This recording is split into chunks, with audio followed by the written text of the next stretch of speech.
Good morning. Welcome to Climate Matters, your monthly sustainability radio show brought to you by the city of Santa Fe. I'm your host, Neil Denton, and we're on air every fourth Wednesday, 8:30 to 9, talking about climate issues in and around Santa Fe.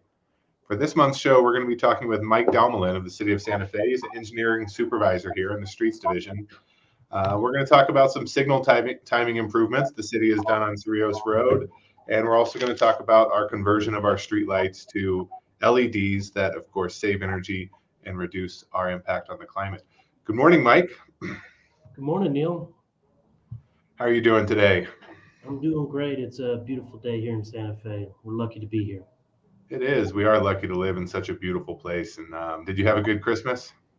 I did. I got to enjoy the walk down there on Canyon Road, and it's it's a great city to enjoy Christmas here. And we had a little bit of snow to really make it really feel like Christmas. So, what about you? Oh yeah, I feel very fortunate to live in a place where we do get the white Christmas and go out with my family onto the mesa and get a Christmas tree from the forest out there and all of that. It was really good. Enjoyed spending time with my little girls and my wife. And on Christmas Eve we went out to Sipapu and did some skiing. So that was the highlight. The kids got a Switch for Christmas, so Christmas Day was all Minecraft on the Nintendo. Sounds perfect. Oh yeah, it was really nice. These moments with my daughters, 10 and 8, they're just, we only get so many of these Christmases when they're kids, so it makes it really precious. But thank you for asking. So let's talk about what happened on Cerrillos Road. We made an announcement earlier this month that we've done some changes to the way the streetlights work there. So maybe some of you all listening have noticed some changes. So what did we do on Cerrillos? Mike, tell us about it. Sure. So, just a little context here. I started in the city in mid-May, and I'm from Eastern Arizona, so I knew Santa Fe, had been here a few times. But as I got here this summer, I quickly realized Cerrillos Road needed some retiming.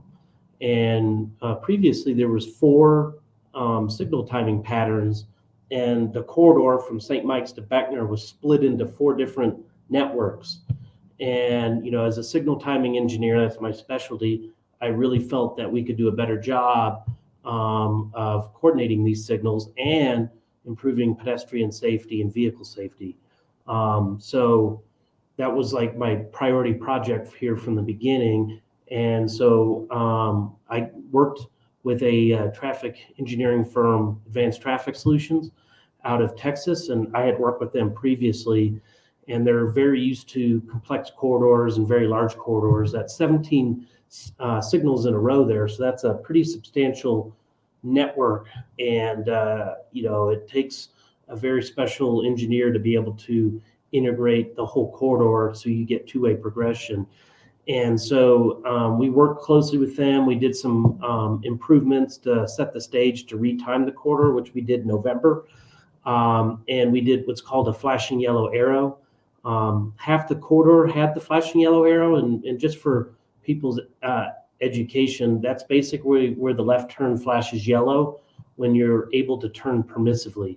So we did four signal conversions to flashing yellow arrows with our crews, and they worked overnight, 4 nights, in very cold temperatures in October and November to convert those signals. And what that lets you do from a vehicle timing or signal timing is allows you to lag the left turn phase. And what I mean by that is the through movement will go first and then the left. And that allows you some additional flexibility from coordinating the signals. So those were almost a must.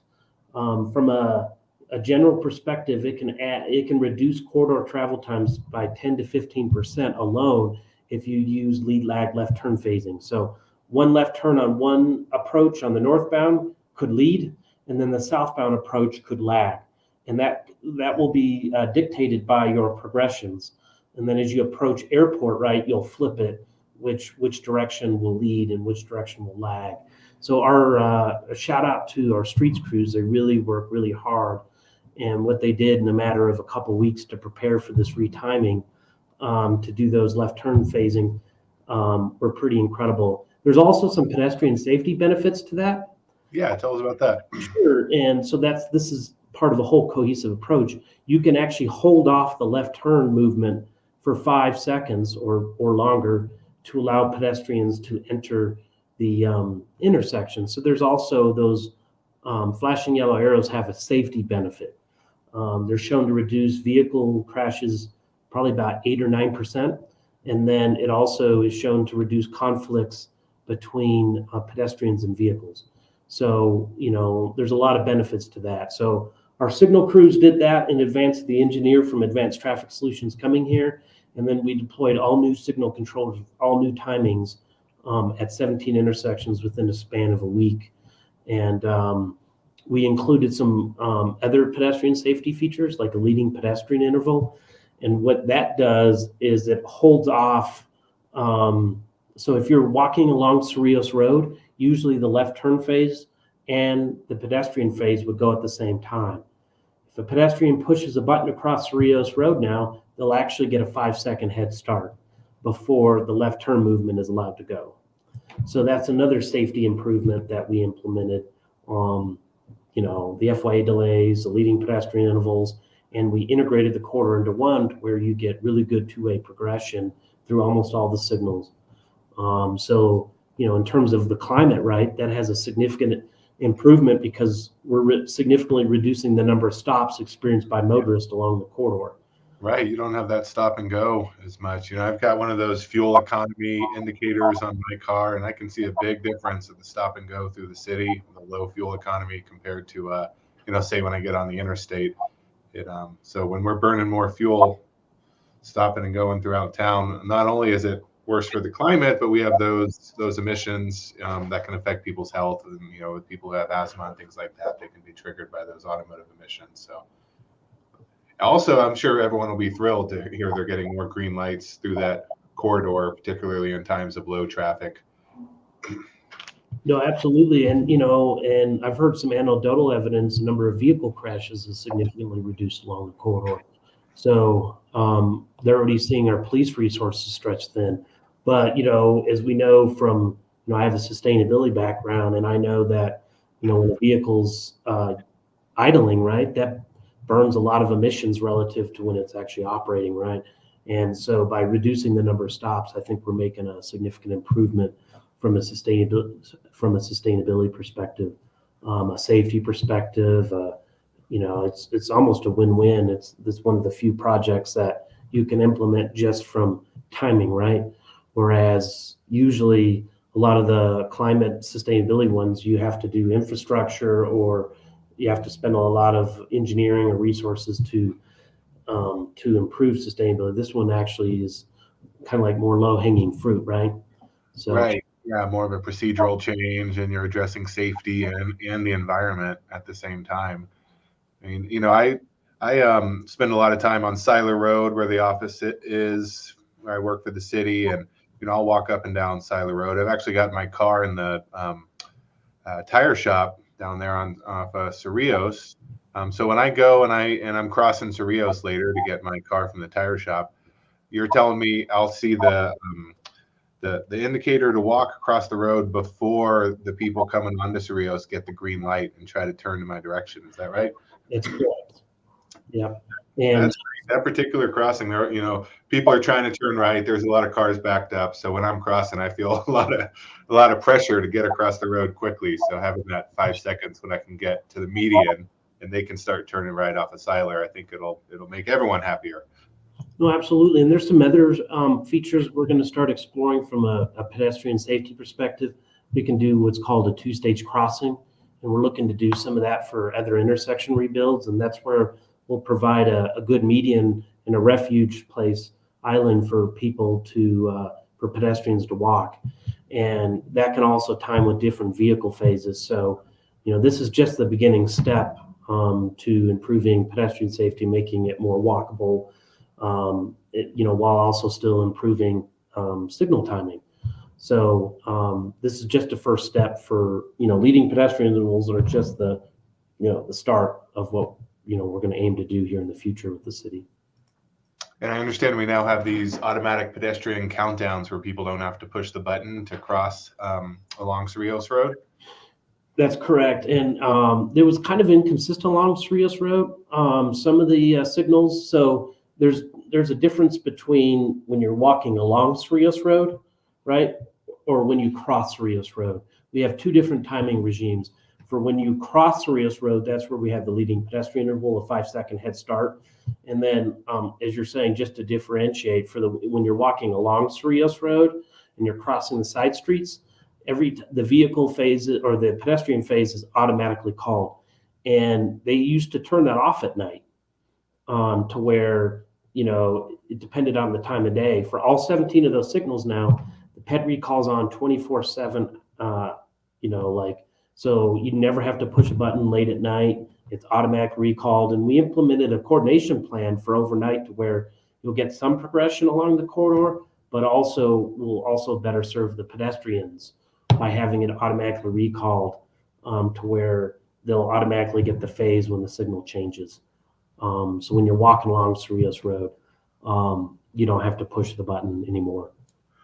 There's a lot of opinions about whether or not those buttons really do anything. Before we made this change, you had to push that button to get the to get the indication to go with the little white walking guy, right?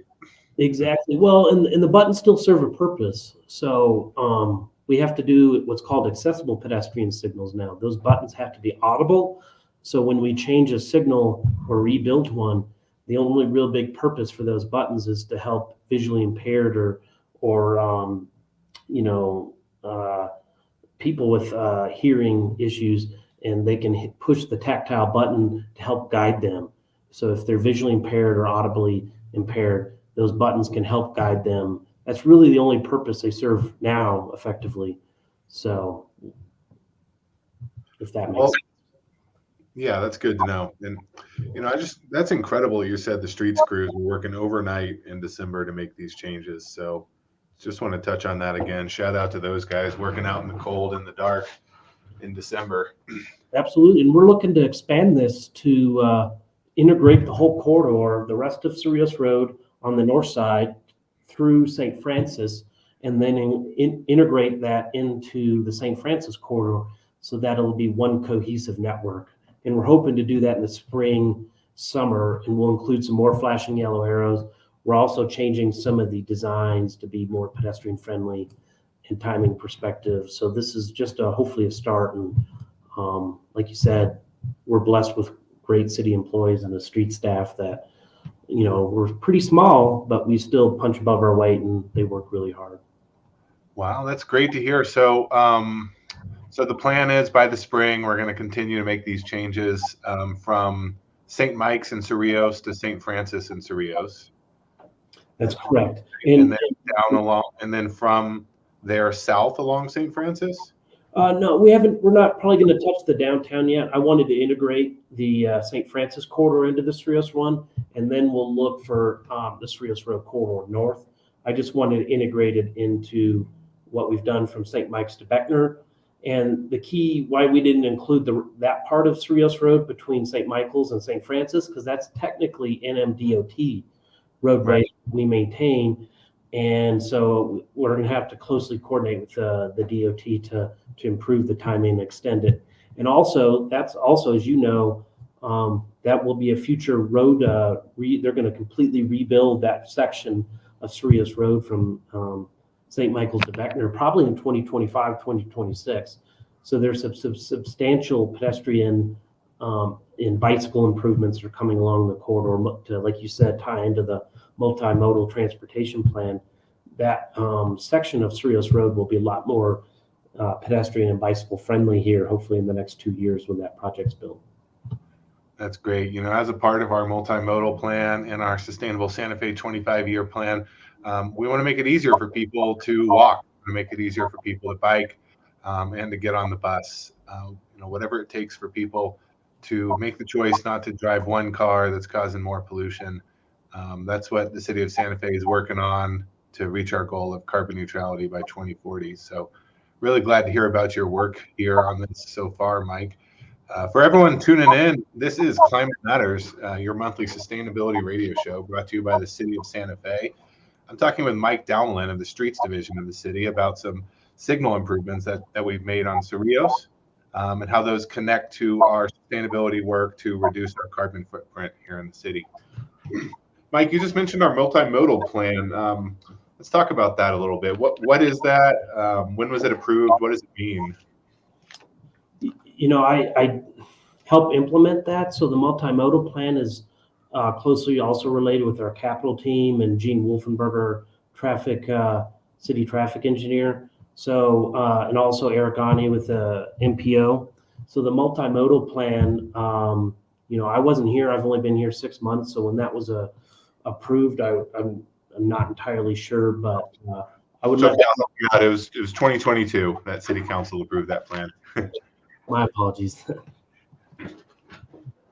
And so that sets our key strategies for basically everything I just described, helping people walk from point A to point B safely, take a bike, to take a bus. It touches on parking management, and it's built on social equity, environment, and social and health goals. So it's a great plan. You can find it on the Santa Fe Metropolitan Planning Organization website, adopted by resolution of our governing body. I believe we had some help from some consultants for that plan. Is that right, Mike? Yes, and now we're going to have an offshoot, like Public Works as a division is looking to actually build upon that multimodal plan and change some of our street design guidelines. And Gene Wolfenberger will be leading, a consultant to actually translate the multimodal plan into, our operations and our street design guidelines. So when we get development, from developers, we're having a substantial amount of development near Beckner Road, right? For example, we're going to actually codify these improvements. So, the multimodal plan was kind of setting the stage as a planning, and now Public Works is looking to build upon that and actually change the whole city code. So, it's an exciting time, and the city's building upon that multimodal plan and changing, our street design guidelines. So that you should look forward to that in 2024 is building on that multimodal plan. Definitely. And we rebranded what we used to call our engineering division here of Public Works to the Complete Streets division. That latter term, complete streets, meaning complete for all modes of travel, whether it be vehicle, foot, or bicycle. So, I encourage people to go look at the amount of trail projects that the city has under construction, and some of it in collaboration with the county. There's 4 or 5 different trail projects coming, right? And as I'm sure you're aware and have been involved with. So it's really an exciting time if you go look at some of our city's capital investments in terms of the roadways. It's not just, they're not building roads anymore. Like you said, it's a complete streets idea. Now they're linking, bikeways and all that together throughout the whole city. So you're given an alternative to driving. Right. Yeah, I understand the county will be embarking upon completing the river trail from Siler to San Isidro Crossing, after which that trail will go all the way to Airport and then actually beyond from there down towards the Caja del Rio and whatnot. It'll really connect that trail network and make it easy for people to get there. And we've got the Arroyo Chamisos Trail a little further south from there, and soon we'll be working on connecting a trail from the Cottonwood Mobile Home Park towards Camino Real Academy and more. You can get on the Santa Fe Metropolitan Planning Organization's website to see all the current and upcoming work on bikeways and trails in Santa Fe. Our Public Works Department is always working on making it safer to get around, not just for pedestrians and bicyclists, but for the folks in cars as well. So, Mike, I mentioned, how do you become an expert in signal timing?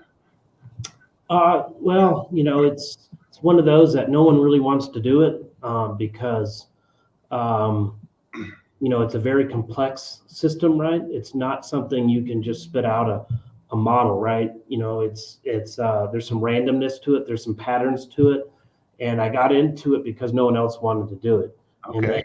I saw that the timing wasn't working well when I was in Virginia, and they assigned me the project. And once you dive in, it's kind of a lot of fun. I studied meteorology and climate in my undergrad, and so that's kind of similar in that there's some patterns, but there's a lot of unknowns about our weather forecasting and all that. So kind of ties into signal timing, right? Is that your traffic volumes and your pedestrian volumes and your bike volumes aren't the same every day. So how do you game plan for that? How do you come up with times that work for all those kind of scenarios?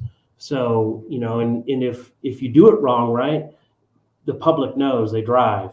And so it's kind of an adrenaline rush. Once I got into it in Virginia, I worked for City of Roanoke and Virginia Department of Transportation, and a lot of people in rural areas or in small cities didn't want to do it. And so, yeah, it's just one of those that I fulfilled a need. It's not that I love signals at an early age or anything, but it's just something that, I've been doing for 5 or 6 years, and it's kind of like my specialty. So it's a very niche skill set, right? And I'm sure within the sustainability world, which I worked in, right? Some are experts in greenhouse gas inventory, some are more on the educational front, right? You have a lot of niches within the field. And so I kind of, within civil engineering or traffic engineering, transportation engineering, that's kind of like a niche I developed, right? I mean, what would you say would be your kind of like niche, right? Because you're the sustainability officer for so you have to kind of have everything and know a little bit, but I'm sure you had niches when you were coming up to take that kind of role, right? Yeah, that's right. Doing this work, you do have to work in a lot of different fields, whether it's related to building codes or whether it's related to renewable energy deployment. As we're talking about here, transportation related issues, and then there's recycling, education, water conservation, that whole world. So, being the city sustainability officer, you don't really get to hang out in one niche. You get to travel to all of the other niches. But a lot of the work, when you're looking at prioritizing the highest impact for the right amount of money here at the city, is making sure that people can easily make the transition in their residences to clean energy. And right now, that's looking a lot like energy efficiency and electrifying. Switching your gas furnace to a heat pump is one of the most impactful things you can do. So, here at the city, we work in public information campaigns. We have programs to help make that more affordable for people. And anyone listening wants to learn more about that can look up santafenm.gov/sustainability and reach out to our office and figure out what you can do at home for climate change. So, yeah, Mike, a lot of the niche is just, being that technical assistance arm of the city and doing education and outreach so that people can answer the question, I'm concerned about climate, what do I do? No, and it's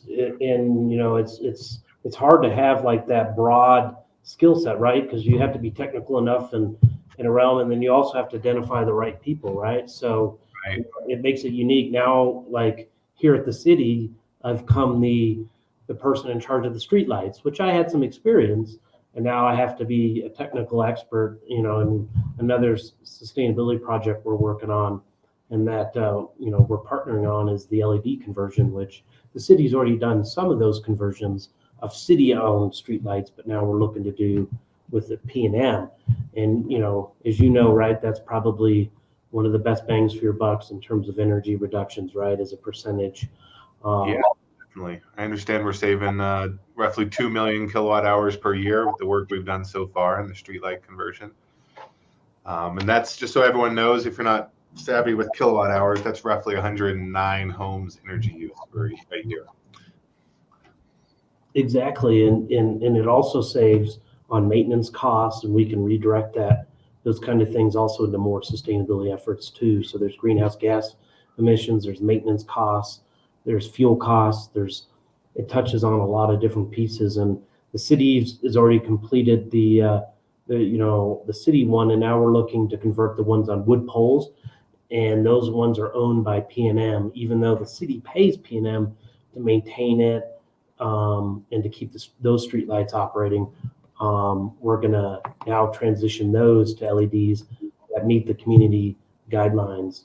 that were established in 2021 is part of the original LED conversion for our streetlights. So it's another exciting project and builds upon a lot of the work. And I know, you may be able to speak to this, but didn't the city, and this was just a small piece of like $20-30 million in energy efficiency, right? In 2020, 2021, is that correct? Before I was here, the LED conversion was just one small piece of solar and energy efficiency projects throughout the city. Isn't that correct? Yes, that's right. We've invested a lot of money in solar arrays, 17 million in particular going to solar arrays that have all been built.